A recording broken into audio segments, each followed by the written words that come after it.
Good afternoon, everyone. The day is February 3rd, 2025, and the council briefing meeting will come to order. The time is 2:04. Will the clerk please call the roll? Councilmember Hollingsworth. Present. Councilmember Kettle. Here. Councilmember Moore. Present. Councilmember Rink. Present. Councilmember Rivera. Present. Councilmember Saka. Here. Councilmember Solomon. Here. Councilmember Strauss. And Council President Nelson. Present. 8 present. Thank you very much, and Councilmember Strauss is excused for today. All right. If there's no objection, the minutes of January 6th and 13th, 2025 will be adopted. Hearing no objection, the minutes are adopted. All right, we don't have proclamations or executive sessions today, but we will resume our weekly practice of hearing from our OIR state team. Thank you very much for being here today, and also folks down there in Olympia, about developments in Olympia. On tomorrow's City Council meeting agenda, there are 6 items on the introduction and referral calendar. The weekly bill payment ordinance, 3 resolutions making changes to previous resolutions on the President Pro Tem list and committee memberships, which I'll talk about a little bit more in just a moment. Council Bill 120939, authorizing Seattle Center to enter into a new agreement to let Theater Puget Sound use space in the Seattle Center Armory, and then an appointment to the International Special Review District Board. The consent calendar includes the weekly bill payment ordinance and 4 appointments and reappointments to the Community Police Commission. And we'll start tomorrow's meeting following public comment with a public hearing on Council Bill 120937, which would create a new sales and use tax deferral to convert underutilized commercial property into housing. And we scheduled the public hearing when we passed Resolution 32156 late last year. So although this is a land use bill, we agreed to hold this public hearing in council in order to meet our 30-day notice period to hold a public hearing and to make sure the bill didn't stall while we had a vacancy that affected the land use committee. So this was already in process before Councilmember Morales announced that she vacated the position on January 6th. So now that we have a new council member and land use chair, the plan, which Councilmember Solomon has agreed to, thank you very much, is to hold the public hearing tomorrow in council and then re-refer the bill to land use to go through the normal committee process under his sponsorship. Beyond that, on tomorrow's agenda, there is 1 item under committee reports, which is a vote on Council Bill 120927, which extends, again, interim regulations to allow people to get flood insurance through FEMA's flood insurance program. We had some information presented about that by Councilmember Strauss. At the close of the agenda, we'll also be voting on 3 resolutions making changes to previous resolutions that need updating now that we've filled the District 2 vacancy. So Resolution 32161 updates the monthly Council President Pro Tem list to include Councilmember Solomon in place of Councilmember Morales and sets Councilmember Rink as the December President Pro Tem in place of Councilmember Wu. Resolution 32162 updates the membership of Council's standing committees. The only slight change to this resolution, and as you're all aware, is that Councilmember Saka will take Councilmember Morales' place on the Finance, Native Communities, and Tribal Governments Committee, while Councilmember Solomon will then replace Councilmember Saka on the Governance, Accountability, and Economic Development Committee.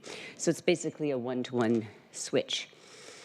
And Resolution 32163 updates Council's membership on external committees. And this the changes there are limited to Councilmember Rivera taking Councilmember Morales' place as the Seattle representative to the Association of Washington Cities Board, and Councilmember Rink taking Councilmember Saka's place on the PSRC Economic Development District Board, which conflicts with Finance, and Councilmember Solomon taking the remainder of Councilmember Morales' committees. So that's what we're doing in that resolution. So colleagues, we set these resolutions at the beginning of every 2-year period, and it's really not common to revisit these as many times as we have.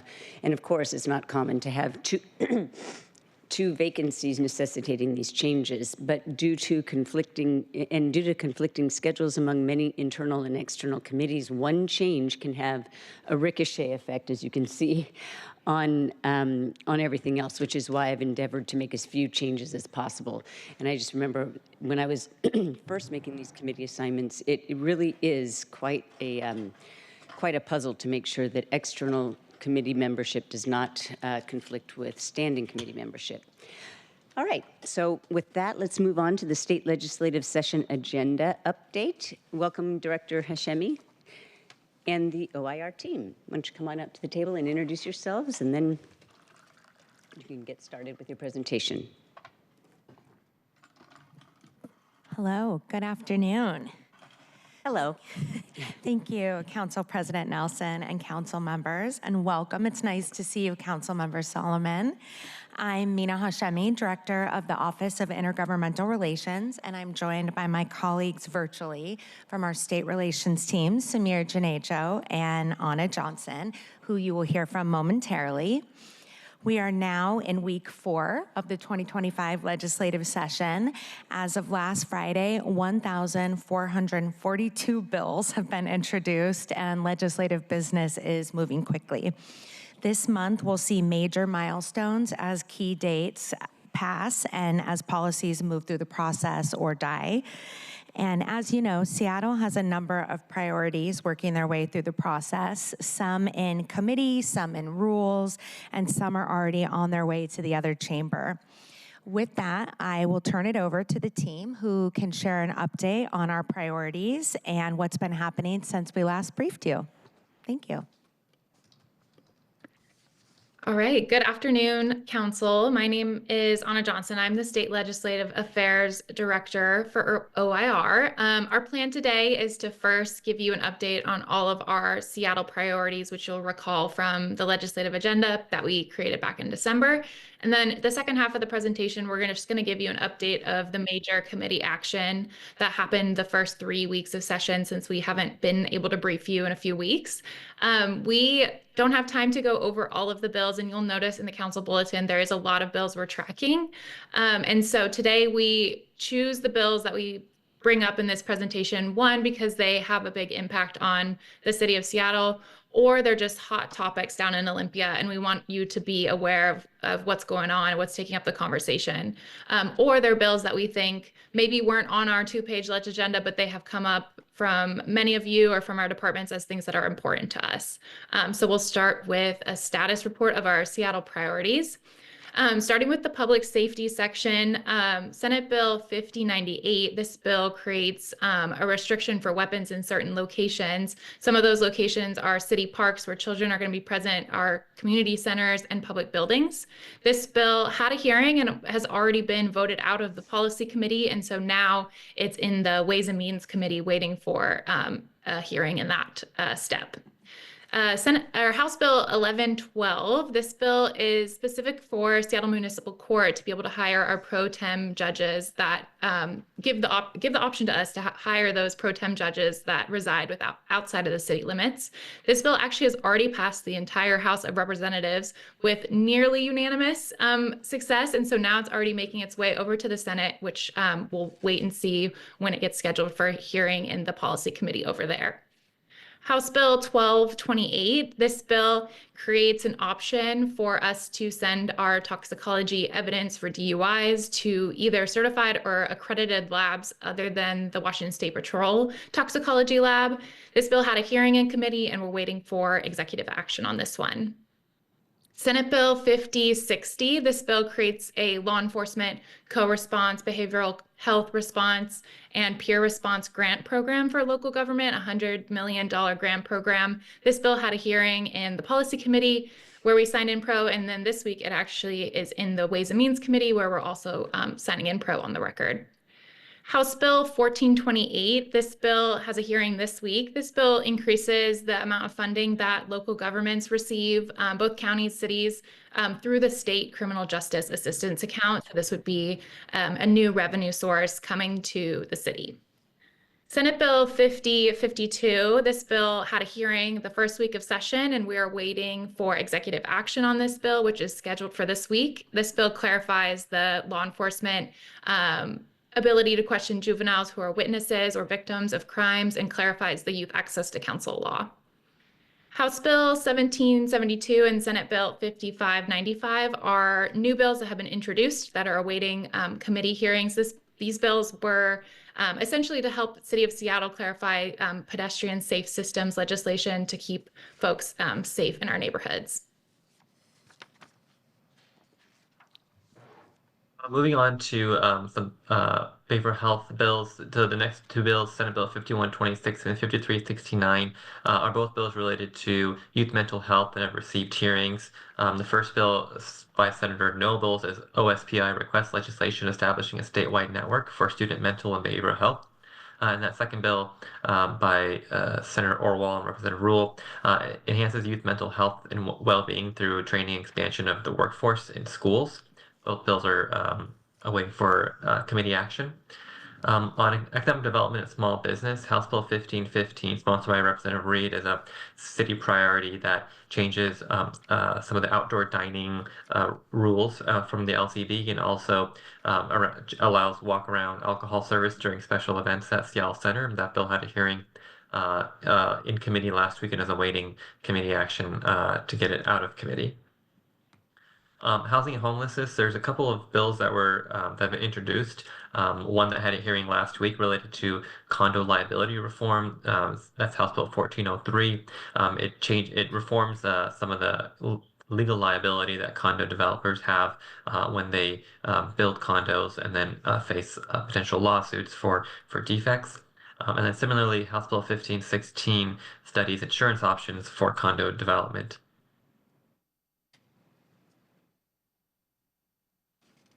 In the climate and environment space, our recycling reform legislation, House Bill 1150 and Senate Bill 5284, both received hearings in the first few weeks of session, and we're just waiting for those to move out of the policy committee.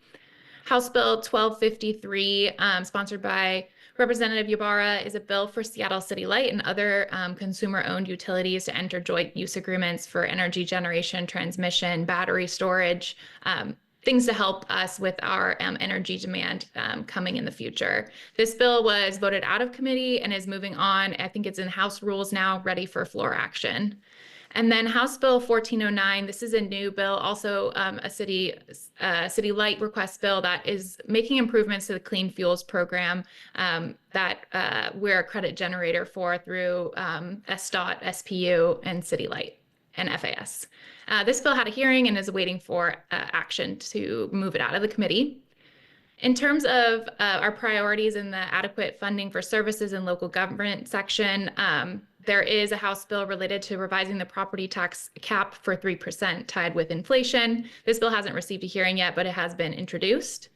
House Bill 1212, this is a bill around increasing siting capacity for childcare. City of Seattle is already in compliance with this bill, but we're largely supportive of it because it helps increase childcare throughout the region. House Bill 1350, this is a bill that improves the childcare rates in which providers are paid through from state subsidization. This helps the workforce and the slots that exist throughout our communities. And then in terms of building new early learning and childcare centers, there's a bill here, House Bill 1314 and Senate Bill 5297, that make improvements to the state's early learning facilities grant and loan program that will help hopefully build more childcare centers. I won't go into all the bills here related to K through 12 funding. This is a big topic of conversation this year in the legislature. These are just some of the ones we're tracking that are important to Seattle Public Schools and here locally and to our constituents and students. And then one of our favorite bills, free school meals, universal free school meals. Both of these bills have hearings this week. This is House Bill 1404 and Senate Bill 5352. And this is Governor Ferguson request legislation. Now we'll move on to kind of just the general update of the first 3 weeks of session and just give you an update on some of the high profile bills that are impacting us as a city or other good little bills that we thought you would want to be aware of. So in the climate and environment space, there was House Bill 1018 that had a hearing. This bill just clarifies that fusion energy facilities have to go through the Energy Siting Council at the Energy State Siting Council like every other energy facility. House Bill 1329, this bill is important to Seattle City Light, helps clarify the Clean Energy Transition Act. This applies to wholesale power purchases like Seattle City Light has with Bonneville Power.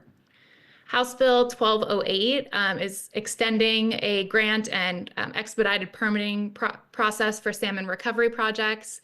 And House Bill 1388 is a good food access related bill, which I know is important to a number of the council members. It essentially establishes that if your area doesn't have a farmer's market, you can establish a mobile market program that also can accept SNAP and EBT. House Bill 1483, this bill is also known as the Right to Repair Act. This is creating kind of consumer protection options for those of us who need to repair our digital electronics so we can avoid them in the waste stream.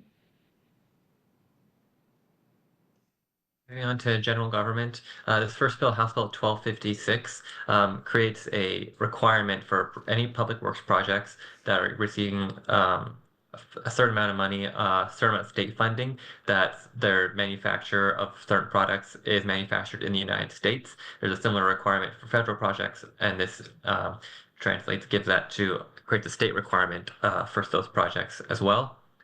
House Bill 1339 shifts general elections for local governments to even numbered years, or provides an option at least to do so. House Bill 1576 changes a number of rules and regulations on how and when cities and towns can designate historic landmarks. In healthcare and behavioral health, Senate Bill 5121 requires health plan coverage of fertility-related services. And Senate Bill 5229 changes some civil commitment rules to also allow folks who have had an opioid overdose recently to also be eligible for a civil commitment. Moving to housing and homelessness, House Bill 1380 changes creates some requirements for city regulation of folks who are sleeping outside. So this only allows objectively reasonable regulation of utilization of public property. The city expressed some concerns because it would potentially create some new city liability. House Bill 1096 allows lot splitting and requires cities to allow lot splitting. So a particular lot of a person's house can be then split into 2 lots, creating more housing options. House Bill 1491 creates density requirements around transit. Senate Bill 5148 creates some rules around sending a city's housing element of a comprehensive plan and other development regulations to state for approval. The city expressed some concerns with the process that the bill envisioned in terms of the scope and the breadth of what a city must submit to Commerce for approval. Labor and Commerce bills, House Bill 1245 is a bill that would actually create a new statewide Office of Entrepreneurship, creating a place for small businesses that are new to find some technical assistance with dealing with the state agencies. The city signed in pro. And House Bill 1203 prohibits the sale of flavored vapor products in Washington State. In the public safety and criminal justice space, we saw Senate Bill 5027 get a hearing. This bill creates a law school loan repayment program for those in municipal prosecution or public defense.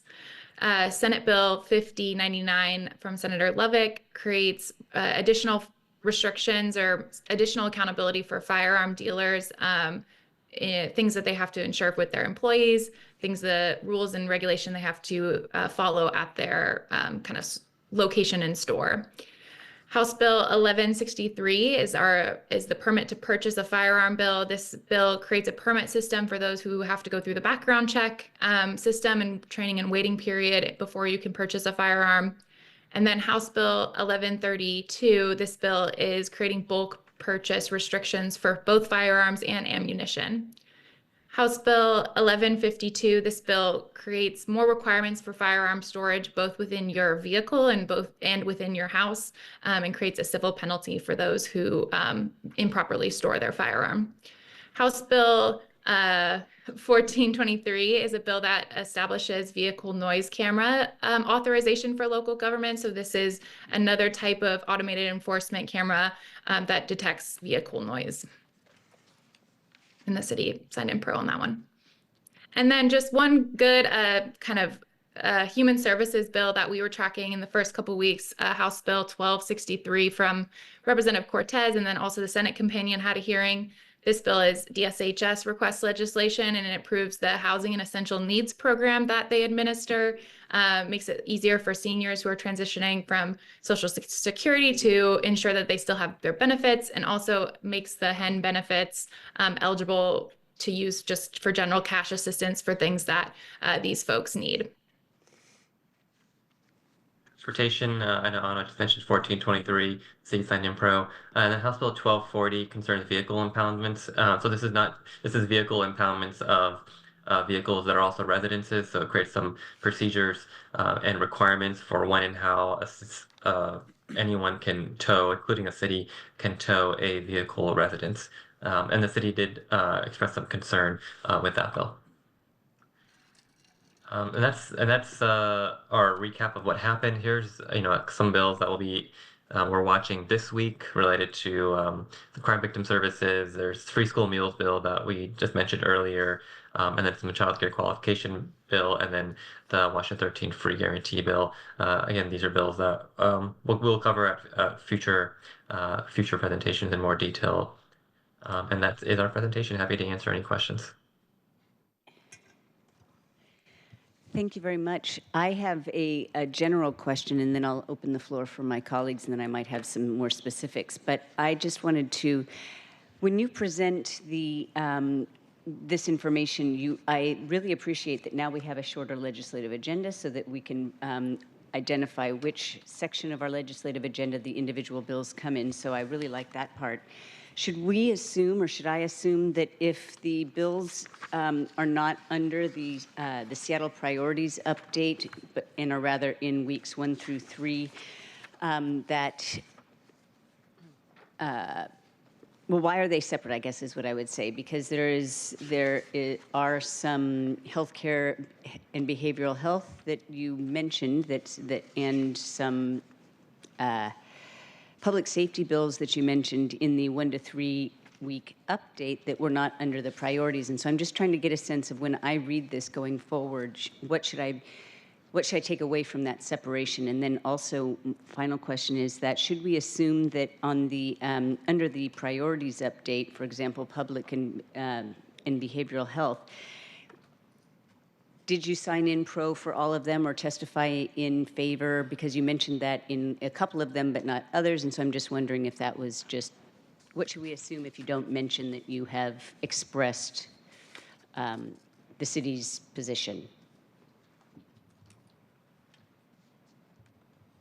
I can take a response at that first, and then my colleagues can supplement if I miss anything. We wanted to highlight at the front end of the presentation kind of all the bills that really neatly address the bullet points that were in our legislative agenda, which we passed in December. We understand, and we shared in December, that there are other things outside of that 2-page document that we might support. So we just wanted to make sure at the front end of the presentation, you know what bills are associated with our priorities. And then you can assume that we either signed in pro on those bills or testified, and we can speak to the more specifics if you have a question for all the bills that are listed under our Seattle priorities update. But Samir, Amina, if there's anything else you want to add, go ahead. I would just mention that, yeah, I think in the weeks 1 to 3, the bills that we're just kind of going over, we did kind of remark on the presentation for when we did express concern, or if we signed in some way. If we didn't say anything, then that means that we didn't take any action. We're just monitoring a number of those bills. We're just monitoring for city impact, but didn't take a position on. Got it. Thank you. And I do also recognize that sometimes things are in process, and you can't say anything definite at the table because things are happening now. So I will then now open it up to questions from my colleagues. Okay, Councilmember Sakat. Thank you, Madam Council President, and thank you, Director Hashimi, Anna, Samir, for your expert guidance here and update on the latest and greatest in Olympia. And also appreciate, the work of Director Hashimi and Anna for your help in helping me in my office testify in favor of Senate Bill 5052, the law enforcement juvenile contact legislation. Colleagues will recall that item is one that we added to our priority list in December. And it is a very nitty-gritty specific technical clarification that we as a city are seeking. And I was able to with the help of our OIR partners, was able to personally testify in favor of that. Technically, it was probably other, because I think the bill as originally presented still needed a little work. And also the family of Mubarak Adam, who was Seattle's first homicide victim, 15-year-old Chief South International High School student, High Point resident, immigrant and refugee family last January. Their family, a representative from their family was able to join me in testifying in favor of that. And so very powerful comments, by the way, from Layla Adam. But as I understand it, this bill is currently in executive session, something to that effect. And at some point this week, we expect to learn more about the pendency and next steps of that particular bill. So I would, I guess, appreciate the proactive outreach and communication with my office as soon as we learn more about that. That is an item that, in particular, I'll be keenly paying attention to next week as well and tracking along with a few other kind of our priorities. But on that bill, I know there is obviously a Senate bill. Can you help me better understand if there is a companion House bill currently? If not, what does that generally or historically portend? What does that mean? What are the implications of that? Thank you. Thanks for that question. There is no exact companion of that Senate bill in the House right now. And it could mean a variety of things. It doesn't, sometimes folks like to show that there is kind of support in both chambers. It gives it a little more momentum. But I really would say like each bill has its own, journey and viability on its own. So it's positive that this bill had a hearing and it is already scheduled for executive action. And then we'll track the bill once it moves. And typically, if there's a companion, both don't end up moving, just to save time in the legislature. And because we know the deadlines come up on us quick and things move fast. So usually they end up picking one as the mover, as they call it. So we'll be keeping our eye on 5052 as the primary driver on this issue. Thank you. Councilmember Rivera. I put my hand down. Oh, okay, excuse me. Councilmember Kettle. Yes, thank you, Chair, Council President, and Director Hashimi and team. Thank you very much for coming. Really appreciate particularly the public safety elements here. I had a question. Can you go further on House Bill 1228 submitted by Representative Hackney? Do you have any further details on that one? Sure. So this bill was introduced at the request of Seattle and our prosecutors and city attorney's office. This bill essentially allows, if we wanted to, send our toxicology evidence for DUIs to an alternative testing facility that's accredited federally instead of the Washington State Patrol Lab, which we observe to have lots of backlog and causing issues in our criminal justice system. So there was a hearing on this bill, and the city attorney's office had some great testimony to describe the problem. We're just waiting to make sure that this bill is scheduled for executive action out of the committee to move on to the next step of the process. Oh, okay, great. If you have any specific questions, I'm happy to answer, or we could chat offline too. Okay, great. Thank you. Separately, I note it's not on our priorities list, but be Bill HB 1423, noise enforcement cameras, that my colleague at the other end of the dais is very intently interested in, I should say, from a public safety perspective as well. And I would say as the representing downtown, particularly downtown and Belltown, this is very important because it has been a big problem for our neighborhoods, and we have our own legislation like street racing that ties into this. So, having the multiple prongs is very important. So I'm very interested in House Bill 1423. A new one that I have, and I note. Wait, are you going to move from public safety? No, I'm staying on public safety. Okay. Go ahead. No. I wanted to. I'll talk after you on public safety before we move on to a different. Okay. Right, go ahead. The other, well, this is public safety in the sense of the, as I've often said, public safety, public health, two sides of the same coin. Point is, and as was reported in Seattle Times today, House Bill 1218. I'm concerned about this mainly from the perspective of like, where's the coordination? Where is the outreach to the cities and the counties? And I say this because the Olympia is coming forward with this bill without that coordination. But then there's also the issue of, the state has not really been doing what it needs to be doing with respect to mental health for decades, really. But, not long ago, we were 46 out of 50 states in terms of mental health spending. And I talked to our local representatives. They say, we've been increasing it this session with a B, so there's definitely been progress, but we're still like 32nd. Approximately. And you would think here, particularly here in Puget Sound, that we would be in the top 10, top 20, but we're not even in the top half of 50 states.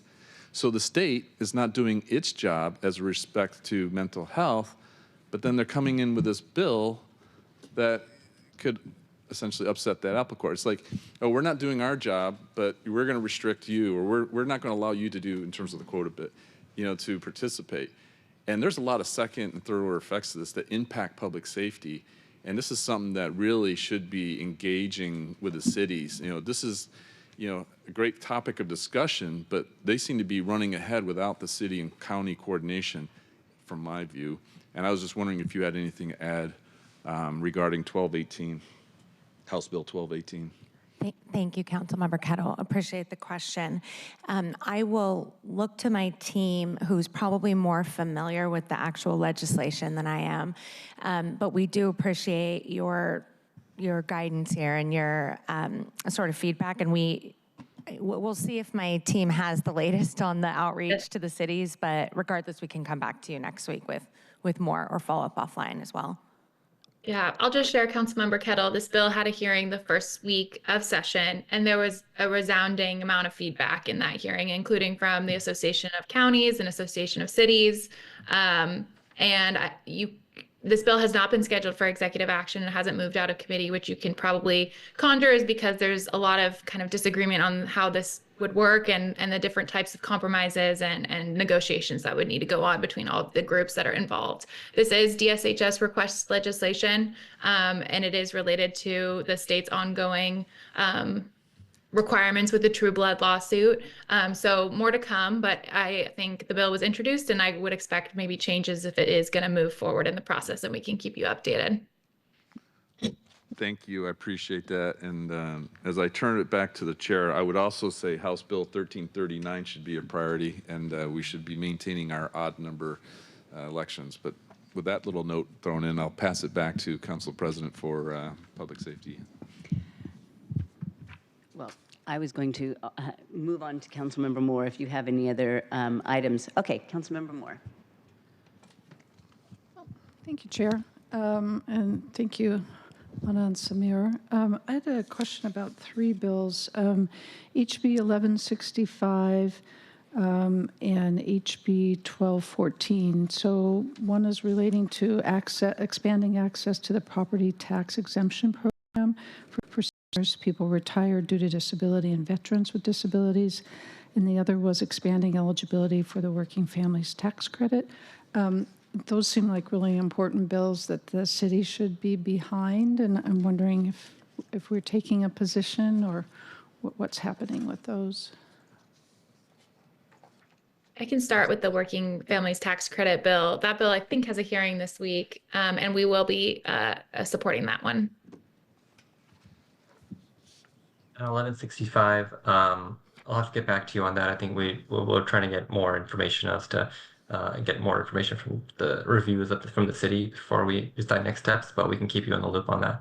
Okay, that'd be great, because I know we just had a presentation last week about some of our anti-displacement strategies, and one was relating to expanding property tax exemption. So to the extent that we can get that at the state level, that would be great. And then my last one was SB 5497, which concerns compliance with citing development permit processes and standards for permanent supportive housing, transitional housing, emergency housing, and emergency shelters. Just can you give us a little bit of information about this? And is the city taking any kind of position on this?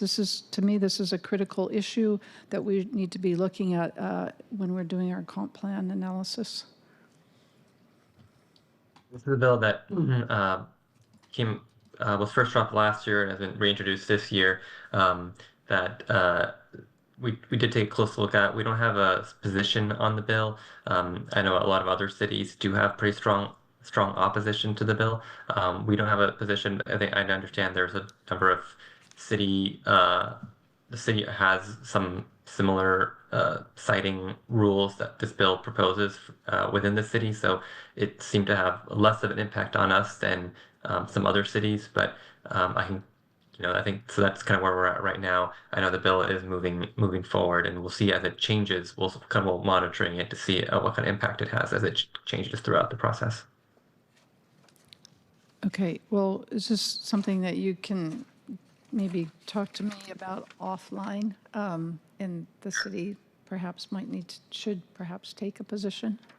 Thank you. Yeah, happy to do that.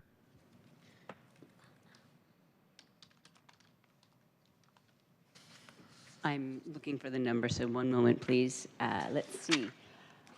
Back to HB 1228 on permitting municipalities to use the private toxicology labs, given that we've got such a long backup. And I think that the average length of time it takes to get results is or at least for Seattle, around 400 days or something like that. So this is one of those bills that you talked about, but then you didn't say if you signed in pro, but it's under our priorities. So are we on the record as supporting this thing? Yes, we signed in pro, and we had city attorney, there was a city attorney who testified for the city too. Great, thank you very much for that. I would like to know let me know when there will be a hearing, because I might even want to call in, because I am strongly in support of this, and several council members did express desire to have this added to our legislative agenda, having heard from our own city attorney and many other people in law enforcement why it's so important, because it's very difficult prosecutions just take so long.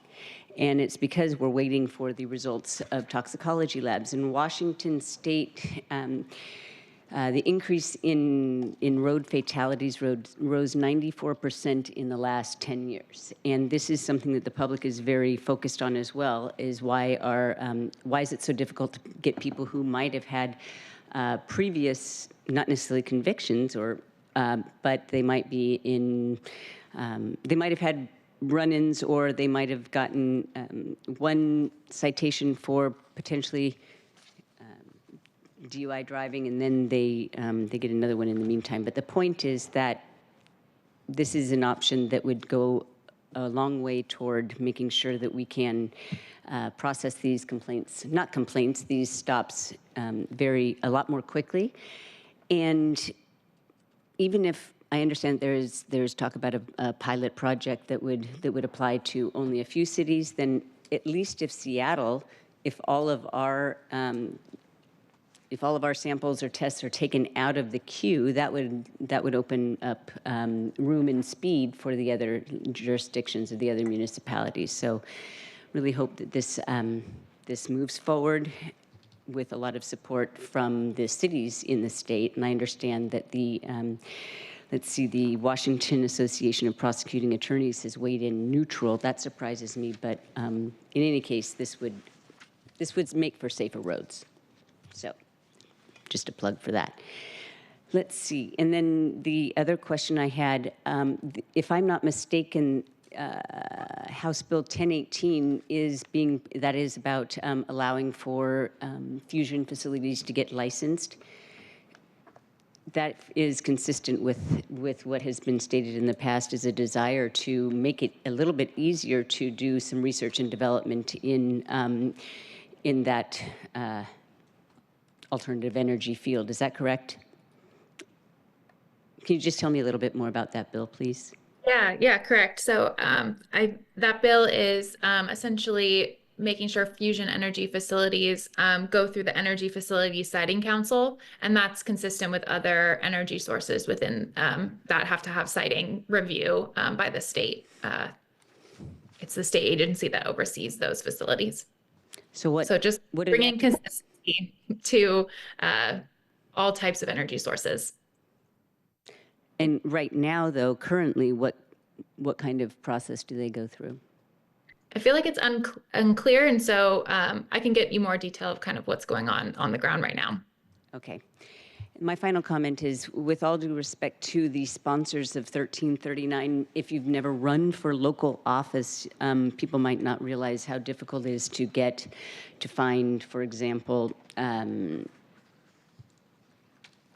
campaign managers, to find time on the airwaves to discuss your opinion on things. And so just going to make a plug that it's very difficult to get any, well, it's hard to get public attention, and also the actual workforce for when you are competing against state and presidential candidates. So again, to repeat what Councilmember Kettle noted. Anybody else? Go ahead, Councilmember Rivera. Thank you, Council President. Thank you for Director Hashemi for being here, and to Anna and Samir. I know I want to thank Anna and Samir for answering a lot of questions my team had last week. So on my behalf, so thank you for engaging with us. Really appreciate it as we're going through the various bills in a very compressed amount of time. I do have a question in general. We have our list of priorities that we all worked on together and council weighed in on, and you started with those. And then the second half of the presentation, where it's bills that were outside of that 3-page list. I'm wondering, when it says city signed in support of, who do you mean by the city? Because I don't think that we've all weighed in support of those as a council. I don't know whether some of us individually have weighed in or not. And so I'm trying to get to, when it says city signed pro, who's the city, and how do we make sure that we are also, weighing into these ones that are outside of the list that I know we supported collectively? Thank you. Thank you, Councilmember. I'm happy to sort of start there, and then if my team wants to add anything. So generally, when some of these bills are introduced and we see that they have a nexus to city business, or Samir mentioned a couple places where there might be liability, or they are related to our priorities in some way, but we didn't explicitly list it, sometimes because we just didn't know the legislation was coming. What we do is we first go to our departments to do a review, and the subject matter experts usually look at it, and there's a review that also goes, that law does, to sort of look at it. And then usually, depending how much time we have, if we have 48 hours notice, we kind of huddle together and make a decision. Sometimes there's more notice, and in those cases, we take sort of guidance from all of you in these briefings, as well as the ones that we do weekly with our departments, and then separately with the mayor's office. So it's a little, there's not an exact science here when it comes to the ones that are moving really quickly. But with that said, we're always open to your feedback. So I think that with the questions that the council president asked earlier too, we can also try to make it a little more clear in these briefings. Team, would you add anything there or edit? I'll just add that we also have pretty regular check-ins with council offices. So if you have a bill you're specifically concerned about or a bill you're specifically in support of, that's a good place to raise it for us too for future hearings. And then we're taking input from all, avenues, mayor's office, council members, council offices, the departments, to kind of just come to our best judgment with the information we have and what we know about what all of us are interested in supporting. And that's what leads us to our decisions. But like Mina mentioned, we're always open to feedback, and you're more than welcome to share anything specific with us in these briefings or outside of them. Thank you, and I very much appreciate that. And my experience with you all is that you are welcome to feedback. I would somehow like to request, and we can take this offline to figure it out, but I do feel last year, similarly to this year, is that these bills move very quickly and we don't always know. And so if I'm hearing you, I get you you reach out to the department because they're working on these things every day, and you're reaching out to law because the legal eye is really critical, but it doesn't always get back to us, and then it limits our ability to weigh in on these things. And you all know what committees we chair, so it's easy for you to reach out and say, I get that timing is the piece that's hard, but I would like to figure out a way where we're making sure that whoever the committee chair is also has an ability to weigh in, because if we don't know about it, then we can't weigh in. And we rely on you all who are tracking this on a day-to-day basis, because this is all moving so quickly. And we're here in Seattle doing the local things, but the state things are very important because they have such a huge impact on the local.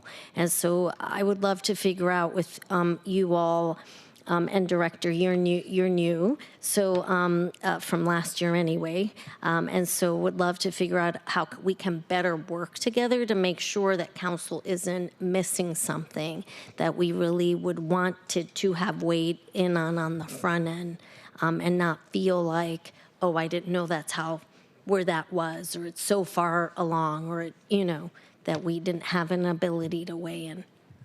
Thank you. Thank you, Councilmember.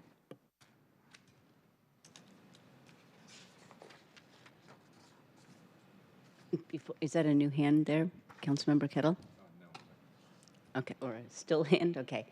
I will weigh in on that. I understand that it's difficult. You've got 9 clients here in addition to all the departments, so I totally get it. And I also know that probably you wouldn't have to do as much touch points during the week, because you're hearing questions from council members that, what's this? And, when can I weigh in or whatever. So to the extent that we can have information earlier rather than later, that would be appreciated. So also just one thing is either in our briefings with you one-on-one before you present on the status of the priority bills, if there are bills that go in exact contradiction to a priority, also please let us know. It doesn't have to be at the table, but, so that we can be aware. Okay. Looking to see if there's anybody else that would like to make a question or comment. All right. I'm just watching, I'll just say for the record, I am watching HB 1113. I know that there have been some concerns expressed about that, so please keep me informed on that one about judicial review, that some are concerned that could really there's a question of not separation of powers, but just a diversion of prosecutorial authority. That is what I have. That is what I've heard. But perhaps there are good sides that I also haven't heard. Okay. Before we move on or close this section, I just want to. Is there anything else? No. All right. I would like to congratulate our very own Brianna Thomas, who is now down there in Olympia, having been appointed to the legislature for the 34th district. So if you're watching here on the award-winning Seattle channel, congratulations. Good luck this session. Thank you very much for your Thank you. presentation and for your hard work down there on our behalf. Thank you so much. Okay. All right. We have, let's see, we have no, there are no letters or proclamations, so let's move on to the round robin section. And we will begin the roll call with Councilmember Hollingsworth. Go ahead, please. Yay. Thank you, Council President. And if it's okay, I also have notes from Councilmember Strauss that he would like me to read for his update. So if that's okay, I can read his first and then go into mine if there's no. The first one in. He is not, but I'm more than happy to do it during roll call as well. Let's go in order, and then you can do it when he comes in his. Oh, no, you know what? You probably want to just rest. You have your mask on once, so go ahead and present both, please. Thanks. All right, thank you, Council President. This is from Councilmember Strauss. The Finance, Native Communities, and Tribal Governments Committee will have a meeting on this Wednesday. It will be short. They're scheduled to end at 10:30 to make space for the Select Committee on the Comprehensive Plan. They will be discussing Select Budget Draft, a work plan for next year. External committees, Graham Street Infill Station workshop tonight is from 5 p.m. to 7 p.m. There's going to be a workshop for Graham Street community to review potential station locations and share their feedback. His team and him will attend, and they will endeavor to give earlier notice to sound transit events in our communities. Second, District 6, Councilmember Strauss held office hours last week at D6 office, and we'll have office hours next week like he does every single week. This week, he will not have office hours as he will be having the all-night public hearing on the comprehensive plan, which is this Wednesday, February 5th. And thank you to his colleagues, and that is his report. Pretty simple. And then now for mine. Parks, Utilities, Technology Committee will be February 12th at 2 p.m. next Wednesday. We have a couple appointments and a licensing agreement from Seattle Center. The meeting should be fairly short and simple. There will be a couple votes, but those are all technical regarding the appointments. We also will have a comprehensive plan meeting this Wednesday at 11 a.m. February 5th. That will entail the public engagement that OPCD did in the mayor's office as well. And we are only taking written public comments during that time. And that's because we're having a public hearing. So we want to be able to do the work at 11 a.m. And then at 5 p.m., we'll be having the public hearing that starts at 5. We will be recognizing in person only from 5 to 7:30. And then we will move to a hybrid public comment at 7:30. We'll bounce back and forth until every speaker is heard. Everyone will get 2 minutes. We also have childcare that will be available as well in the Bertha Knights Landing area. So we will be here till we listen to everyone. Everyone will get 2 minutes, and we're looking forward to the public hearing, and we're inviting everyone to come down and speak. Last but not least, in the community, I want to recognize, and I also know I have other council members who will probably recognize it too, it is Black History Month.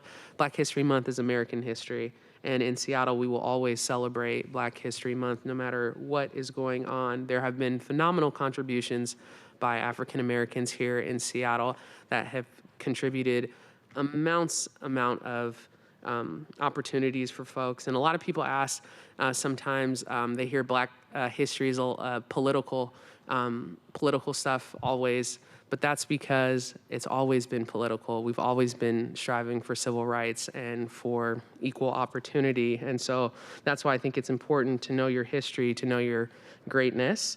And so I just wanted to point that out, that we'll be celebrating all month for the full 28 days for Black history, but I think every day should be Black History Month, but that might just be me.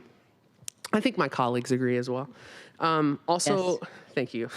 Also wanted to point out and thank O'Day High School and Lakeside High School for the opportunity to go and speak to their classes, their full assemblies. That was really fun. And also There are more events that we'll be attending this week in the community. And that is the end of my report. So thank you, Council President, and I will pass this off to Councilmember Kettle. Go ahead. No questions? Okay, thank you, Councilmember Hollingsworth. Want to start off with the Public Safety Committee. Our next committee meeting will be 11 February. It's going to be focusing on the criminal justice side of things, and the agenda will be put out next week. Also related to the Public Safety Committee, our less lethal weapons legislation will be voted in full council on the 11th of February. As you know, there's a lot of moving pieces with this bill, to include with the federal monitor, the judge, and the whole piece related to the consent decree. And so there's a lot of aspects with legal to work through all the various amendments, and to do so, we need to do it right. So trying to jam it for tomorrow was not going to be the right way of doing that. So, so we're going to move that to the 11th of February with the amendments that we now have. This week, I want to give a shout out to what's happening in D7 on Bell Street. We're going to have a ceremony tomorrow, and it's really about connecting the waterfront to Belltown and beyond. I recently, not long ago, did a Market to Mohi walk that walks through this area of improving Bell Street as part of that connection in our city, so I look forward to that. Neighboring neighborhood, South Lake Union, is having a South Lake Union Community Council meeting on tomorrow night as well. And then next week we have Seattle City Light Tour, looking at Denny and Broad, which I'm looking forward to. And kind of going back, I just want to thank all those who participated. I had office hours at KXP's gathering space. Like to thank Ethan and the team at KXP. I really appreciate the ability to go there to meet with constituents with great input. And I was really excited on the next day as well to have our latest District 7 Neighborhood Council meeting. And the District 7 Neighborhood Council is basically the council of councils. So we had representation from like the Queen Anne Community Council, South Lake Union Community Council, Belltown version of that, and across the board, and include our new, I like to report it here, our new Downtown Community Council. So finally, downtown, capital D downtown, has its own community council for residents. I think this is important too, because as you know, we have an increasing number of residents in downtown, and I think it's important to have their voice heard, just like those in Belltown and Uptown and Queen Anne and Magnolia, Inner Bay, East Lake, West Lake, Denny Triangle, and the other these parts of District 7. First Hill, I want to give a shout out. They were represented on Friday as well. And so thank you. And we had the discussion on the comp plan. It was a fantastic discussion. I'm sure it may show up because the urbanist was there, Ryan Packer was there, so it may show up. We'll see. And but it's important to have that community engagement on the comprehensive plan, and to do that through these neighborhood organizations, which is a great way to reach out to the various parts of District 7. And I just wanted to close by saying that I think it's important for people like me to say this as well, that Black History Month is American history. And we need a full history in our understanding in our country, and I think that would help us move so much further if we did have that comprehensive understanding of history. So thank you, Councilmember Hollingsworth, for that reminder to us all. Any questions? Councilmember Moore, who's now on the other side of the dais. On my left, I'll note. Go ahead. Thank you. No, I get the pleasure of being over here. So let's see. I just wanted to give a little bit of information about D5.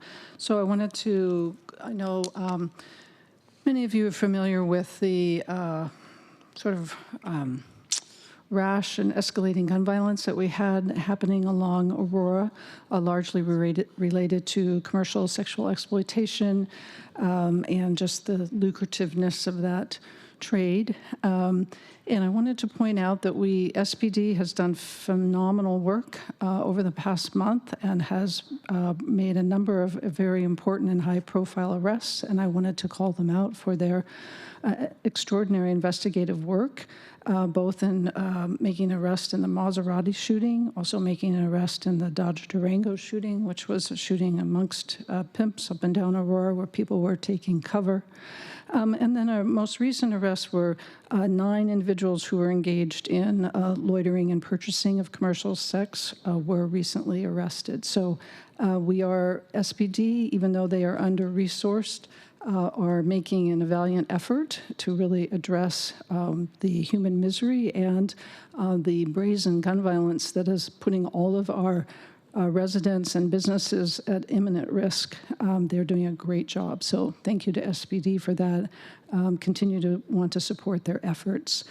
I also wanted to note that on Saturday, I held district hours and all of the comments related to the comp plan. So I got to hear differing points of view about whether we should have a neighborhood center in Maple Leaf, what kind of upzoning we should have. So I really want to express my appreciation to all of the people who feel welcome to come and talk to me and express their points of view. Appreciate that. I also noted that it would be helpful if we could have people who are not necessarily on the same side of the issue find a venue in which they could thoughtfully and carefully debate this issue, and I offered to help facilitate that. So I'm just making that, extending that offer again, relating to Maple Leaf, any other neighborhood center, and I know there's some concerns about Haller Lake. So wanting to make sure that people are aware that my office is happy to facilitate these sort of broader conversations. Then let's see, we will not be having a Housing and Human Services Committee this week. It will be next week on the 12th. We'll have commission appointments for possible vote, and we will also have a presentation from the Office for Civil Rights, all of the various commissions that will be introducing themselves and their work to the committee. For external committees this week, I will be attending the Seattle caucus meeting for KCRHA on Tuesday. We are working on finalizing the bylaws for KCRHA so we can begin actually getting to work. And then on Thursday, we'll be attending the Affordable Housing Committee of King County. And there are no other questions. That's my report, and I will turn it over to Councilmember Rink. Questions? Okay, go ahead, Councilmember Rink. Wonderful. Happy Black History Month, everyone, and welcome to Councilmember Solomon. Welcome to your first council briefing. We're very excited to have you and excited to be doing this work with you in District 2. I'm going to start first with the Sustainability City Light and Arts and Culture Committee. We will be having our meeting this week. We just have an appointment on the agenda, and so it'll likely be a very, very quick meeting. And to that end, we will also be, my team has been meeting with our various departments, working on our committee work plan for the year. Further, our working community, we as a citywide office try to be everywhere, do everything, and do it all at once. And so I'm just going to go district by district about where we've been, starting off actually with this past weekend at the Vietnamese Cultural Center for Lunar New Year, being a part of their celebration in District 1. For District 2, we were able to join at the Blaine Memorial United Methodist Church and present the proclamation honoring their 120 years of service and honoring their history, standing by and supporting Japanese Americans throughout the period of internment, a real dark part of American history. And so thank you again, colleagues, for making that proclamation possible. It was well received by community, and it was just a really fabulous event. For District 3, I was able to join the Nicholsville Tiny Home Village community, a highly successful self-contained tiny house village established in 2008 for single adults and couples. Additionally, joining 2 community councils within District 3, the newly revived Capitol Hill Community Council, and then joining also the Squire Park Community Council over the weekend. District 4 was able to visit Roots Young Adult Shelter, located in District 4, and had an amazing visit with their team. They're doing really phenomenal work. And then in District 5, joining for the Idris Mosque dinner, and then visiting with the Refugee Artisan Initiative within Lake City. This is an incredible organization supporting immigrant and refugee women, integrating into our community, and creating a safe space to learn artisan textile skills and micro-business development. Additionally, they're very focused on establishing community partnerships focused on sustainability by diverting and upcycling thousands of pounds of textiles and other donated materials. So really incredible work, and would encourage you to check them out in Lake City. And then apologies to District 6. I didn't have an invitation or an event there, so apologies in advance to anyone in District 6. We're coming to you. I know it's embarrassing. But going to District 7, joined alongside the Soapbox Project in Belltown. This is a group that meets bi-weekly and creates a space for folks who have climate anxiety to come together, mobilize, and do crafts, learn, and bring educational speakers in. A really phenomenal space. And then got to join Council President Nelson and Councilmember Kettle at the Downtown Community Council as well. So we are everywhere and trying to be everything all at once. I also want to publicly thank Council President Nelson for confirming recommendation for a new select committee on federal administration and policy changes on Friday. My office continues to hear from residents about the deep concern they have about how changes will impact our community. We know that many organizations, programs, and people within Seattle rely on federal funding to carry out their work and live healthy lives. And what is clear is that major changes are underway, and we, as local leaders, should be tuned in. So with this select committee, this council will work to identify strong local responses to changes in the federal government, which could threaten funding direct to the City of Seattle in areas including but not limited to housing, transportation, public safety, emergency and disaster response, public health, social and human services, small business and economic development, and the environment. And I also want to thank Councilmember Moore for acting as vice chair on this committee. And we will be working with Mayor's office and the departments. We know there's already been a lot of work underway to prepare for these times, and certainly want to recognize that. And there will be continued work throughout this month to make sure that that first committee meeting is robust and fruitful. I'll just close on this note, just because the Grammys happened last night, and I want to take a moment to echo Lady Gaga and some words that she shared in her acceptance speech. Trans people are not invisible. Trans people deserve love. The queer community deserves love and to be lifted up. Thank you all. Any questions? I want to say thank you very much for acknowledging the formation of the Select Committee, and also just note that I am very aware, and I believe that my colleagues are too, that we certainly don't want to jeopardize existing resources or do anything to raise undue attention to some of our very vulnerable communities right now. And I have expressed those concerns beforehand, and I will continue to be monitoring how we proceed with getting our questions answered without basically showing our hand for perhaps use that is unintended by other levels of government. And this has been an issue that this is a concern that has been raised by people that are in the trenches all the time on some of these issues, and so it'll be a delicate balance to make sure that people can be informed. The other option was to talk about them on Mondays, or perhaps in executive session if there's information that could increase risk for any of the vulnerable populations that we have. So we'll try to do so carefully. Anybody else? Okay, Councilmember Rivera. Yes, thank you, Council President. On this last point, actually, I want to say that I had the opportunity to, Mayor Harrell, I want to thank the mayor and his team for including me in various meetings in the last 3 weeks, one of which was a meeting with some immigrant rights groups to talk about many different things, and just, the importance of showing our support, but also I heard very clearly about the how do I, we want to express our support without causing undue stress to community. And I will say that in the last few weeks, in expressing in a very well-intentioned way my support for community, what I said got picked up in the national news. So I see why folks are reticent to really have us be very public with certain of our support.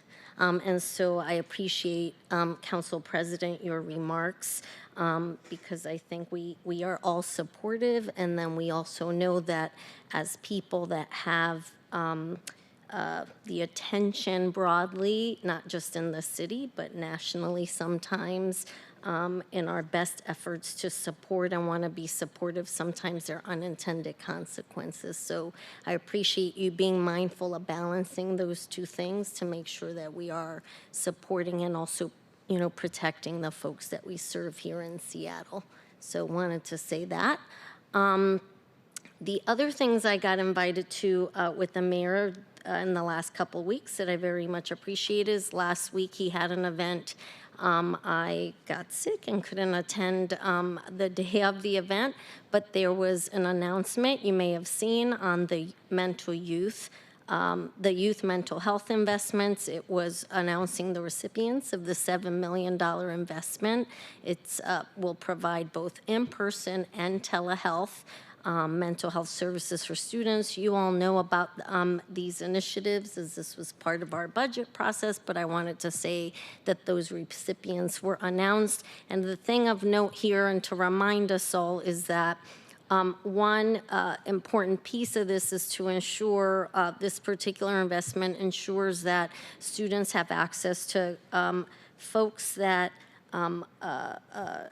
look like them, because we know that students who are seeking out mental health support, it does matter who they're seeing, and they're more likely to talk to someone who is familiar with their cultural backgrounds and who look like them. So this is something that was, I say this to say the city gave particular focus to this in support of the students. And so I wanted to reiterate that. The other pieces, the mayor attended, he came to the district. I was very grateful to meet with just a few small businesses, both in Sandpoint and in Wedgwood, who've been struggling with public safety concerns, just to hear from them and to talk a little bit about the work that the mayor's office and SPD and the care department have been doing in support of small businesses and residents in the district, where you've heard me and Councilmember Moore talk about, and she just talked about the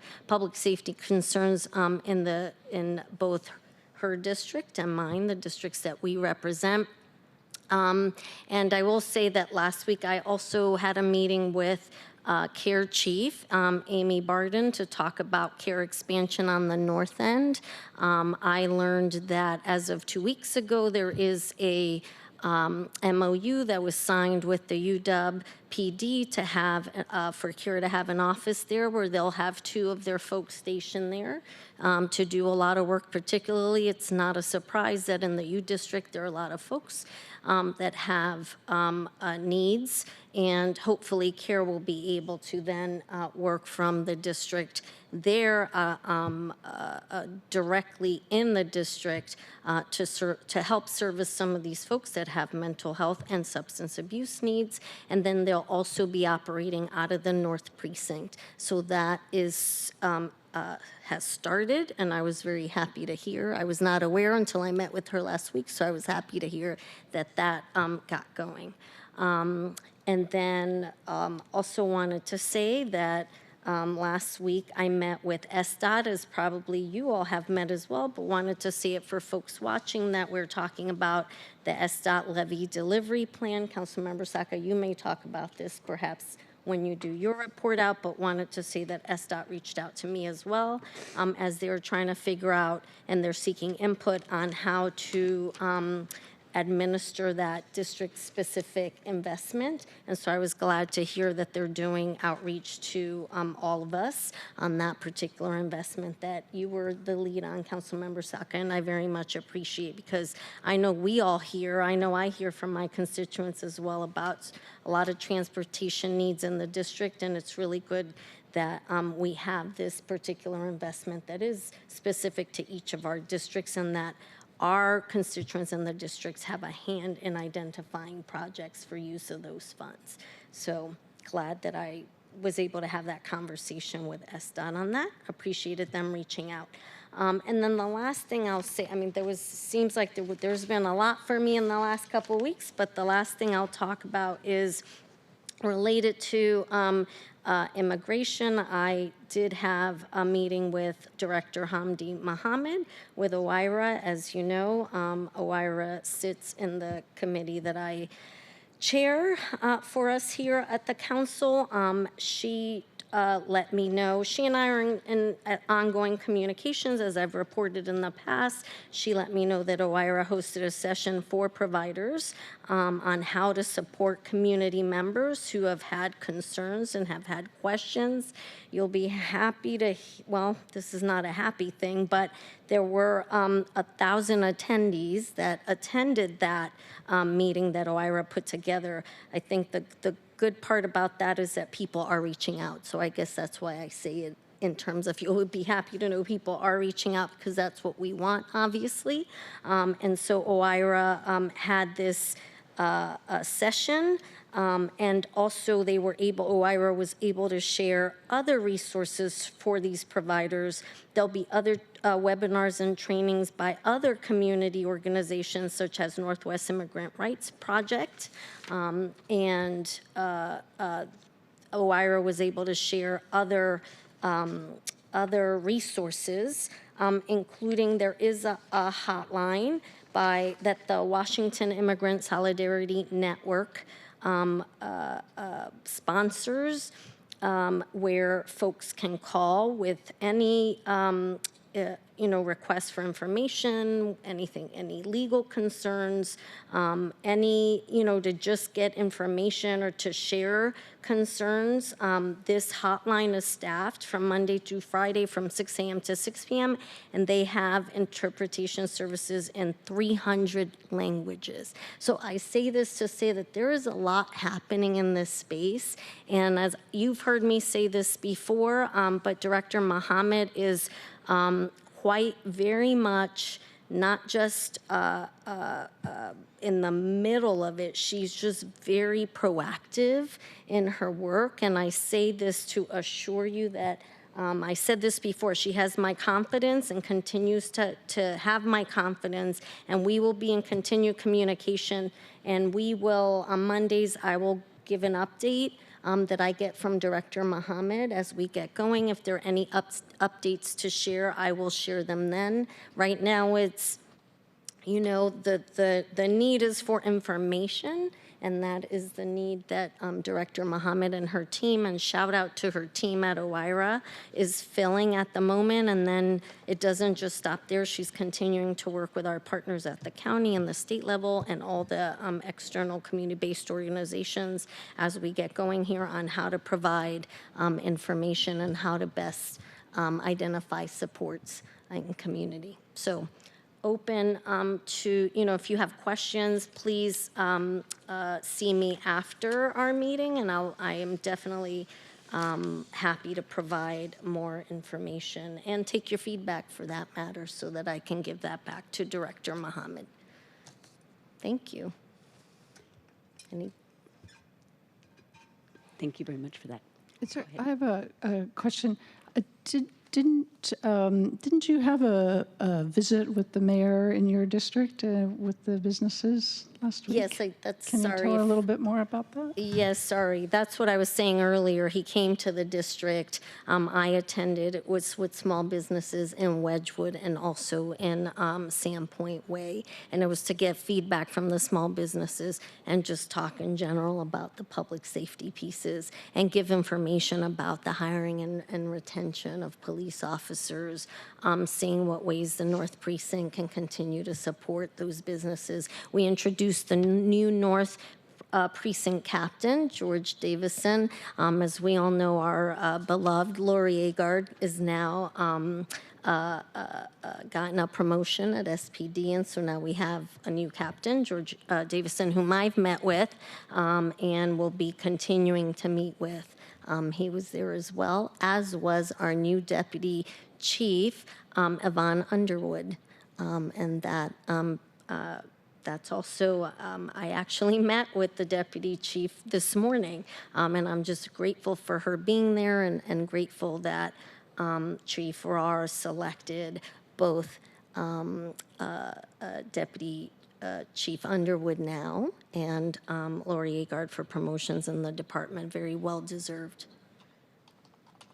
Yeah, and I think, too, you've been doing a lot of work around Magnuson and addressing the public safety challenges there as well. And I know as North End representatives, we've had a lot of discussions about what the public safety needs are in the North and viewing it as a part of the city that could benefit from attention. And so to the extent that you can talk about all the work that you've been doing up there, I think it would be helpful. Yeah, thank you for the prompt. I didn't want to go on and on. I know I've taken up some time, but yes, have been meeting with the mayor's office and the North Precinct to continue, and some of the community-based groups, and even with Mercy Housing at the park to determine. I mean, look, one thing that I've realized is that people don't always understand our role in these things. Our role is to pass laws and to ensure that the money is there to be able to address these concerns. And then it's the executive's responsibility to implement the laws that we pass and to make sure we've given the money to do so. So one thing that came out of those meetings actually with small businesses is, you know, there seemed to people seem to think that we didn't have money to hire officers or that was the issue. So I could assure people, no, actually we have money to hire officers. It takes time to hire officers, and also the laws that we put in place in terms of retention and recruitment, including money for advertising, has resulted in 4,000 applications, more applications than we've seen since 2013. So really a lot of education to the community, both the small businesses and residents in general, but have had very many conversations with residents and mainly with the mayor's office on what are next steps for the public safety issues in the D4 and the D5. And so more to come on that. But thank you, Councilmember Moore, because for people watching, we are doing a lot, and I know you are doing a lot too in terms of Aurora, and we are constantly meeting with SPD, who've been very responsive, but also the mayor's office, who really, we've given tools, and we want to make sure that those tools are utilized. And if something else is needed, because mayor has heard me say, as his staff has heard me say, if there is something else needed, let's talk about what that is in terms of a law, because we want to make sure that we have everything in place to be able to tackle these public safety needs. Thank you. Yeah, if I read between the lines of what Councilmember Moore was saying, she was basically indicating that you don't often mention, you don't take credit for the extremely difficult and sustained work that you do in your district, District 4, as well as you do, Councilmember Moore, in District 5, which is one precinct, and that's part of the problem. But the real problem is, I believe that people need to know about the division of powers. There's the the legislative branch and the executive branch, and we're doing as much. We're passing the laws and trying to provide for additional tools so that we can address the public safety issues, or so that the executive can address the public safety issues with, with adequate options, or with several options. And I think one thing of note also for constituents is that sometimes we step over even what our responsibility is because we care so deeply and want to make changes as quickly as we can. And so we do have, so many meetings with the executive and SPD and folks on the ground to make sure that we're making some headway in even ways that aren't necessarily our responsibility, but we do so because we care and we want to make sure that we're being responsive to constituents. And I do think in that way, we are all aligned in that we want to make the changes, and we're gonna continue to keep at it. And I've said, and people who read my newsletter, my number one priority continues to be public safety. And that is what I've been working on all last year, and I continue to work on all this year. And I appreciate, Councilmember Moore, your partnership, because many times we're meeting with the mayor and SPD and others together because the North End is in need of attention right now. And like I said earlier, I know that that Lori Agard, the former captain of the North Precinct, was a great partner in this, but I know it takes more than that. And so this is why I say, we do need the partnership, obviously, of the executive and the departments, and we need to know how the laws that we're passing are being implemented and whether there's anything else needed, because there isn't, I know many of us here are happy to continue. We will keep at it until we make some headway, I guess is what I'm trying to say. And the wins are very small. I see the 4,000 applications at SPD as a win, but I know it doesn't take care of what residents are feeling on the ground. All of us are feeling it too. And just a few weeks ago, there were, I don't know if I mentioned this earlier, but there were gunshots at the end of my street. So I know that this is really being felt by everyone across the city, not just in the D4 and 5. It's just that lately with the park, Magnuson Park, we are feeling it even more so. So we want to make sure. And actually, I should say that I just talked this morning when I talked to Deputy Chief Underwood about what is underway, because before Captain Lori Agard, or former Captain Lori Agard left, we talked about what are we going to do at the park coming into the summer. I know that SPD in the past has done other activations, like at Golden Gardens, leading up to a summer when we know there's more activity, to make sure that the park is safe for people to use. And I will say that I have heard from constituents in the last week where they've seen more police presence and the mobile precinct at the park. So things are happening. I know they're not happening as quickly as anyone else would like, including me, because I want everything done yesterday. If you know me, you know that. So, but thank you, Councilmember Moore and Council President, for your kind words and your remarks. And I am committed to keeping at it with you all and with the executive to make positive change happen in this regard. Thank you. Great. Thank you. Councilmember Saka. All right, thank you. On the Transportation Committee front, first off, colleagues, as Councilmember Rivera alluded to earlier in her comments, please do accept and take those meetings and briefings from SDOT on any number of topics, particularly of importance and relevance right now is the department's proposed spending plan on the levy.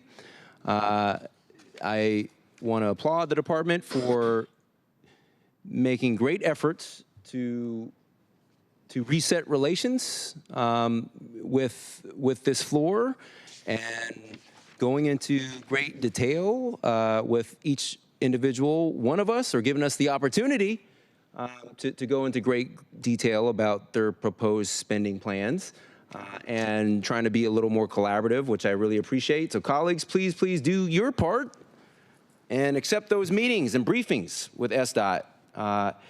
And on the Transportation Committee, in terms of the actual committee business, colleagues, tomorrow's regularly scheduled Transportation Committee is canceled. However, we will reconvene at the next regularly scheduled Transportation Committee meeting on Tuesday, February 18th. Very, very, very, very important substantive topics that are going to be discussed, two of them. Briefing and discussion. First and foremost, we're going to have a transit security regional roundtable of internal and external stakeholders. We're going to talk about a lot has happened in the last 6 to 8 weeks in the space of transit security, in large part as a result of the tragic murder of King County Metro bus driver Sean Yim. There's been a rapidly evolving set of developments. We're going to talk about some of those and talk about some next steps potentially from the city's perspective as well.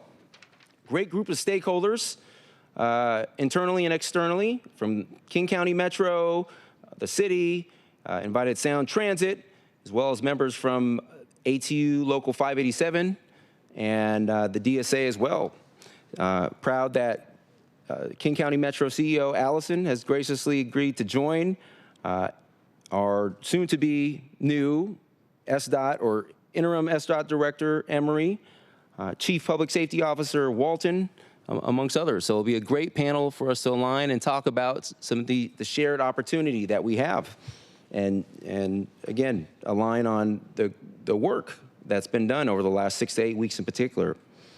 Next, we're also going to be discussing another really substantive, important topic, SDOT's proposed spending plan, which was the department released per our request during budget on Friday, January 31st. So we're going to have a briefing and discussion and invite our SDOT partners to talk about that. Really important topics teed up for that February 18th meeting, and all are welcome to join for any or all portions of that meeting, even if you don't happen to sit on the committee. To my colleagues that do, that might be a meeting where it goes a little longer than our standard hour and a half, just as a heads up, for your planning purposes. All right, moving on to state legislative priorities. We learned earlier, and I shared earlier, actually, as I mentioned my prior work and involvement for the Senate bill that would provide a clarification tweak to the Youth Right to Counsel statute, I realized that we haven't, since I went down to Olympia personally and testified in favor of that, or in favor of some change, we haven't had a council briefing where I would have been able to otherwise share that. So that was the first time. So I did that. And later today, actually, I'll be providing virtual testimony later this afternoon for the State Senate Transportation Committee, who will be hearing Senate Bill 5417, which, as we learned earlier today, authorizes the use of automated vehicle noise enforcement cameras in problem vehicle racing areas and zones. We know that this is a challenge that afflicts all of our districts, for those of us who represent council districts. And there's hot spots in all of our districts. In mine, for example, Elki and Harbor Avenue, known hot spots. Councilmember Rivera, I know Magnuson Park is a hot spot of yours. Councilmember Kettle commented that Belltown and the downtown corridor is another challenge and opportunity we have with problem noise and vehicles. In Councilmember Strauss's district, Golden Gardens, the city is replete with these known hot spots, and we just don't have officers to enforce our existing laws. And so I will be proudly advocating and testifying in favor of this bill very shortly. And moving on in the community, so I had some great office hours with my constituents last week. We'll be doing that again this week. Also on Saturday, I was honored to join the ribbon cutting grand opening event for the Washington State Black Legacy Institute, which is a new organization that recently purchased a historic landmark building in my district, in Admiral District in particular in West Seattle, and was really honored to present them with the joint proclamation individually on my behalf as an individual council member, and on behalf of the mayor as well, to honor their great work and shout out again to their executive director, Katisha Atterbury, and Roger Evans, who's their curator and developer. Great occasion, and we did it on Saturday, February 1st, which was the first day of Black History Month. And so it had special meaning there as well.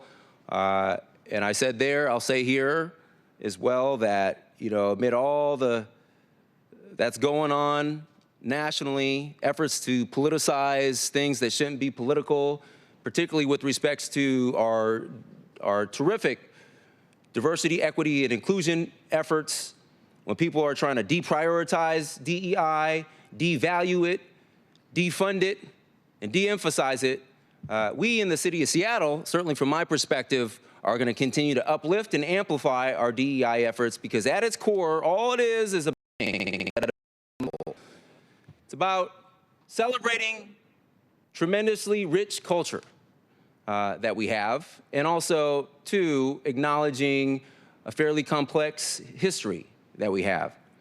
And all those things are worthwhile endeavors, and we're going to continue to amplify and uplift that work in any way we can. And it starts with our wonderful organizations like the Washington State Black Legacy Institute and other partner organizations in the community who are at the tip of the spear and doing this work every single day.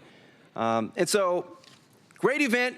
And now that we're talking about Black History Month as well, I want to send a special shout out and kudos to our city clerk Dedman, and our archivist team, Jeannie Fisher, who's the interim archivist. They looked up and confirmed that we currently have 3 Black African-American council members, and they are aware of no other time in our city's history when that has been the case. The most that they're aware of is 2 sitting at any one given time. And couple that with the fact that we have a Black African-American mayor, I mean, I think this month in particular, our city has a lot to be proud of and celebrate. And so it's a responsibility of all of us to make sure that we do the work, not just up here enjoying the spoils of our labor on the campaign trail, or to get here to get this vacancy,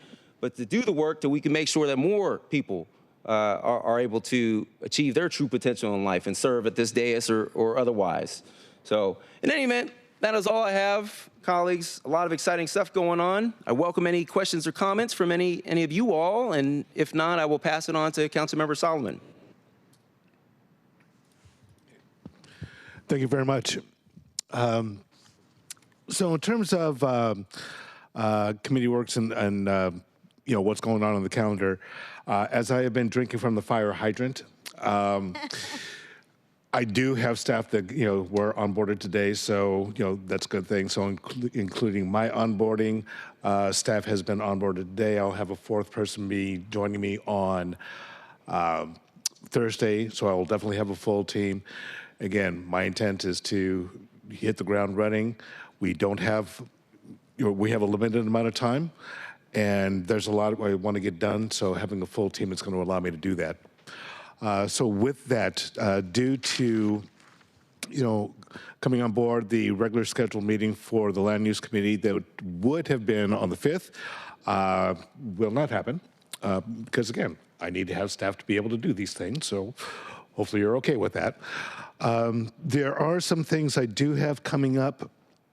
First of all, I've got a meetings Thursday morning with the head of the Seattle Indian Services Commission to talk about they're the ones who own the Navigation Center property at 12th and Weller. So we're going to be meeting to talk about the future of that property and what's going to happen when operations at the Navigation Center move to the Star Center, I believe it is. Sorry, okay, yes.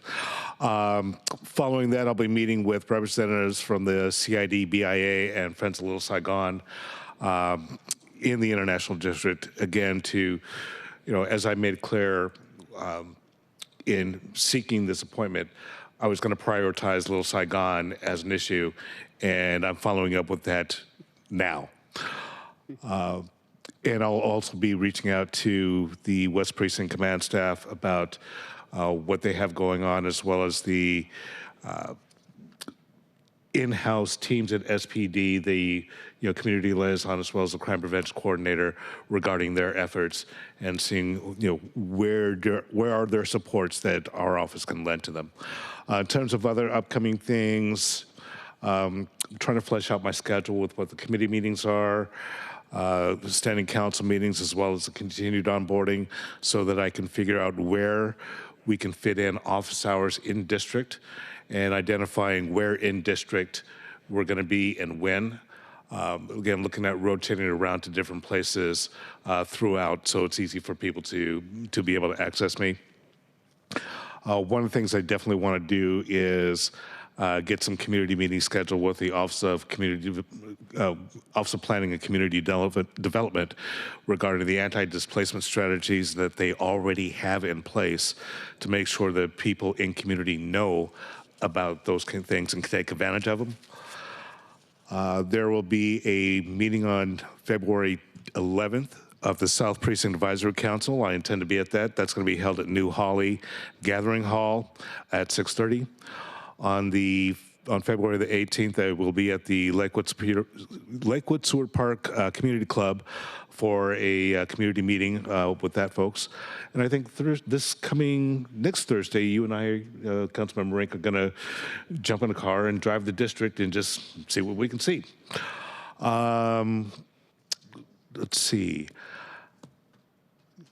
We have I have on the calendar the Housing Committee on the 12th, so I'll be there. Oh, just this past week on Friday, there was a reception for Chief Barnes at Mount Zion Baptist Church. Councilmember Hollingsworth and I were there to, again, pay our respects and welcome the Chief to Seattle. So I look forward to working with him. Fun fact, he and I are fraternity brothers. Okay. There were jokes about that at the event, just saying. And I guess in closing, what I will say is, not too long ago, Councilmember Saka, Councilmember Hollingsworth, and I had the opportunity to stand with the mayor to raise the Black Liberation flag in honor of Black History Month. And this is especially meaningful for me because it's hard not to take it personally when you've got somebody in the other Washington who's trying to erase your history, okay? Where the Air Force is saying, oh, we're not going to teach about the Tuskegee Airmen. We're not going to teach about the WASPs, okay? Who's surrounded himself with people who decry wokeness but don't even know what it means, right? To those who say that we shouldn't teach about 1619. Well, 1619 is our history, okay? We can't do critical race theory because that'll make people feel bad about themselves. But even also most offensive is blaming DEI for mid-air collision. Mm-hmm. I mean, I find that offensive on so many levels. So I acknowledge that we are a diverse community. I acknowledge that we are inclusive. We need to strive to continue to be inclusive. We need to strive to continue to be equitable. And I will not have my history erased. I am here, and I want us to be together. And regardless of what happens in the other Washington, let's show the rest of the country what vibrancy you have in a community when you come together, as opposed to trying to rip everybody apart. So I'll end on that. Hear, hear. Yeah. Thank you, thank you, thank you. I was going to clap, but I then, good example, et cetera. Thank you very much for so eloquently breaking it down for us, of course. So, questions, comments? If not, I'll just go ahead. Hear, hear. All right. Before I forget, I was at that Wedgwood public safety meeting also with, just wanted to, Yes. not my you were, district. Council Anyway, President. Sorry, I didn't see it's that okay. It was, we were learning a lot. So the Governance, Accountability, and Economic Development Committee is going to meet next time on Thursday, February 13th. As I've said before, we'll be having a roundtable discussion with a panel of respected and experienced architects of commercial, residential, and mixed-use projects of all sizes to discuss persistent issues with our permitting process. And this was most recently catalyzed by Jim Graham, founder of the world-famous Graham Baba architecture firm. But I say most recently because it's been on my mind for even before taking office, because as a residential and commercial end user, I have experienced some of the issues. And I do want to say, first off, when we say permitting, that's a big topic. There's permit review and everything, and then the individual departmental permits, and then it's county, et cetera. So it is a big issue, and this is by no means, I am not laying fault at our staff at SDCI. There are some process problems that can be improved, and so I just want to depersonalize anything that I'm saying. I'm not talking about the individual staff. I'm talking about some more structural issues, that can easily be approved. So there will be some suggestions at this committee, and the reason I'm mentioning it, this was going to be a couple meetings ago, and now it's back on the agenda. I know that there's some interest out in the community, so that's why I'm mentioning it here. And I do want to say that I said that I was thinking about it for a long time, but also because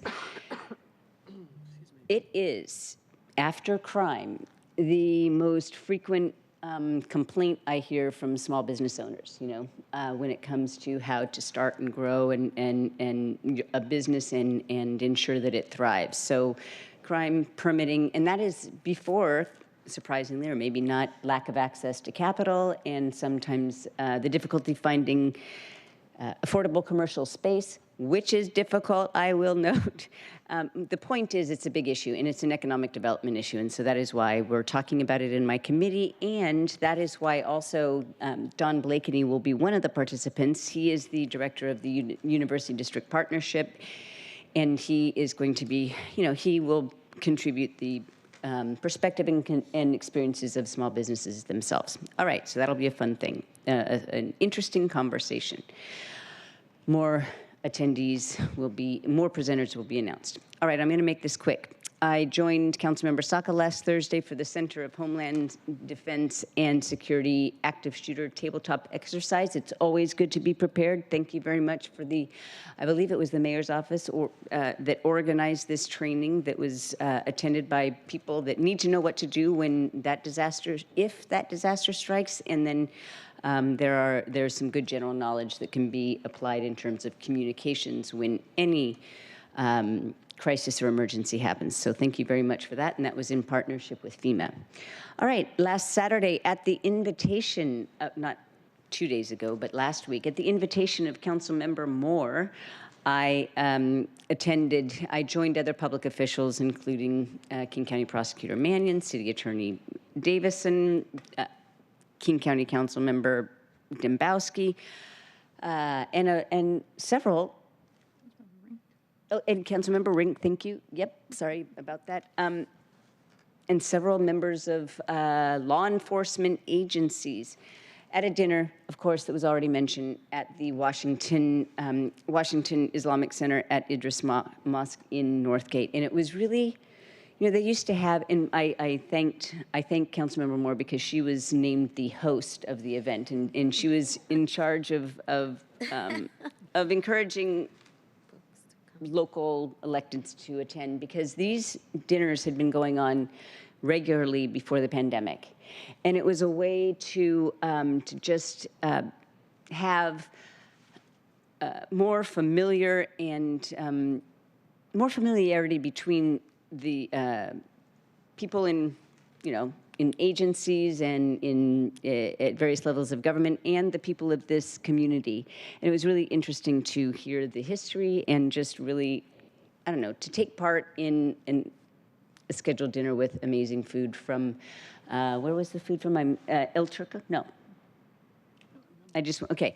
The point is, they will be having these community meals going forward. I don't know how often, and it was just, I encourage folks to go because it was pretty fun. All right. And then, so going on Monday was the 2025 Invest in India Business Forum at Bell Harbor Conference Center. I believe it was the first one because we now have a, it was in partnership with the Greater Seattle Partners, Consulate General of India in Seattle and the Northwest Seaport Alliance. And this forum showcased India's commitment to developing key sectors such as tourism to Seattle. And it also provided a platform to showcase items of possible export from India to the greater Seattle area. Many thanks to Consul General Prakash Gupta for the invitation. And really what I want to say is that we are so lucky to have the Consulate General in Seattle because they are really bringing people together and opening my eyes, frankly, to the economic development opportunities that we could take advantage of and we could invite here. Wednesday morning, I'll be attending the 2025 Friends of Scouting Breakfast, and then finally, my staff and I will be joining the CEO of Northwest Seaport Alliance for a tour and meeting to discuss freight mobility in the industrial lands area and supply chain logistics. I'm leaving off some stuff just because I want to, for the sake of brevity. Any questions or comments? Councilmember, there's Yes. something I want to add, if that's okay, which is something I forgot to mention. First of all, I really very much appreciate the comments of my colleagues, Councilmember Hollingsworth, Saka, and now Mark Solomon. I just feel very grateful to serve with all of you on this council. And also, Councilmember Saka, thank you for your comments around DEI initiatives, which I too am very supportive of. There's so much to be said about that, but just suffice it to say, definitely supportive, and thank you for raising those. And then along those lines, I should have said, University of Washington, as you know, is in the district that I represent. They're a constituent, and I just found out this afternoon that they've announced their new president. It is Robert J. Jones. He was formerly the chancellor of the University of Illinois, and he will serve as UW's 34th president and the first African-American to serve in that role. He is the son of sharecroppers from Georgia. He's a distinguished agronomist with a deep scholarly record. He served, as I said, he was the 10th chancellor of the University of Illinois, and he also served as, I lost my notes here, but I know he was also the head of University of Albany as well. So very accomplished, and just wanted to let you colleagues know that he is now the new head of the University of Washington. So that's really exciting for the university. He follows Ana Maria Cauce, who is a Latina woman. So, you know, that is really, it's just it really embodies what you were talking about, Councilmember Saka, about the DEI initiatives and the importance of that, and so many of the contributions, and just so grateful for both former President Cauce's leadership, and now very excited to meet new President Jones. So wanted to add that. Oh, thank you. Looks like you have something to add as well. Yeah, may I just say one brief thing, which is thank you to all my colleagues for your comments as well. And also, I just want to say briefly that I'm honored to serve on such a diverse council, and that this council represents a meritocracy, and it will always represent a meritocracy as long as it looks this way. Thank you. Thank you very much. And I appreciate my colleagues mentioning that, starting with Councilmember Hollingsworth, I believe. But it is up to white people to also not wait for other people to note the fact that Black history is U.S. history. You can't separate the two. And also that, I don't know, we have to do our part also to speak up. So thank you. I'll say one more thing about my, did you have something to add? Oh, no, just thank you, Councilmember Moore. DEI initiative is not about a lack of meritocracy, so that is Right. important to note as well. Yes. I would be, and I skipped over a line when I was thanking Councilmember Moore for inviting us to this dinner, because many thanks to Dr. Hisham Farajala for the invitation and for hosting. He is the person who is the external relations person, or basically the leader of the mosque outside of the imam. So thank you very much for that. And no, Tony Al, I did not forget that that I will be joining you at the Seattle Hop Sing Lunar New Year event tonight. Any other comments? All right, if there is no further business, hearing no further business, we are adjourned, and it is 3:59. Thanks, everyone.